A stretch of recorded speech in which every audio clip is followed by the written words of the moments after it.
Good morning and welcome to today's 5-minute message. We're in Galatians chapter 2. We're actually at the end of Galatians chapter 2. We're going to be looking at verses 20 and 21 today. We've been thinking about over the last couple of weeks the challenge of authority. And where does authority come from, and how do you know if somebody has authority? The challenge that the Apostle Paul brought to the Apostle Peter as a result of some of the hypocrisy that Peter was involved in. We've been thinking about the authority that the Apostle Paul has and how he handles it and how he's been doing it for Christ and his confrontation with Peter. And today, in verses 20 and 21, we're going to be thinking about kind of where some of that authority comes from and what it compels Paul to say and to do. In fact, we're going to be thinking about Paul's commitment to Christ today. A couple weeks ago, we thought about Paul's confrontation with Christ in the sense that he had Christ with him when he confronted Peter. And last week, we thought about the constraint that Paul had as he did confront Peter. And now we're going to be thinking about Paul's commitment to Christ as he's confronting Peter. Let's read these two verses. I have been crucified with Christ. It is no longer I who live, but Christ who lives in me. And the life which I now live in the flesh, I live by faith in the Son of God who loved me and gave himself for me.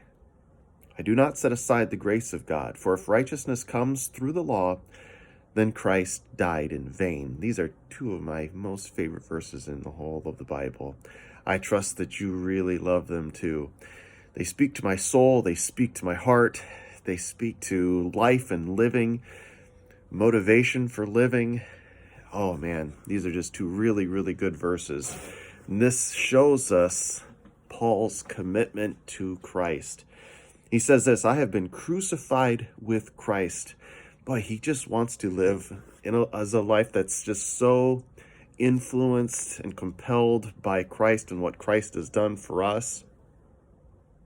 We're supposed to be not sinners. We're supposed to be repenting of our sins. That's what put Christ on the cross in the first place. And Paul says, I have been crucified with Christ. That same life that he lived, I am also trying to live. And if you want to crucify me for that, well, then go ahead and crucify me. I have been crucified with Christ. It is no longer I who live, but Christ who lives in me. My life should be so characterized by the life of Christ, you could easily confuse us. My life should be characterized by goodness, gentleness. The fruit of the Spirit should be so pouring out of my life.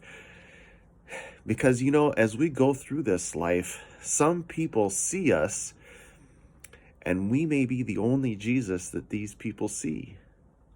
We may be the only Christians that some people see. I've heard of people who don't want anything to do with Christianity or church because some of the people that they knew who were Christians or who claimed to be Christians weren't very good. And so now they've been inoculated against Christianity. That's not good. We need to be the kind of people who truly exemplify what Christianity is and the love that can be shown. And we got to follow the model of Jesus.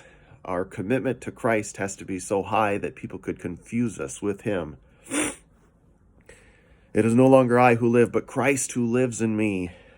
And the life which I now live in the flesh, I live by faith in the Son of God. He understands that he still has this faith, but he now is going to live by faith in the Son of God, who loved him and gave himself. Boy, is that how you live your life? I do not set aside the grace of God, for if righteousness comes through the law, then Christ died in vain. We cannot keep the law in order to have a relationship like this with Jesus. Our relationship with God comes through faith in the finished work of Christ, not anything that we do. There's no works of the law which we can do to gain a right standing with God and to live a life that's characterized like this and to have that kind of commitment to Christ. It ain't going to happen. It comes through faith in the finished work of Jesus Christ on the cross as a payment for our sins, and it is that we must have faith.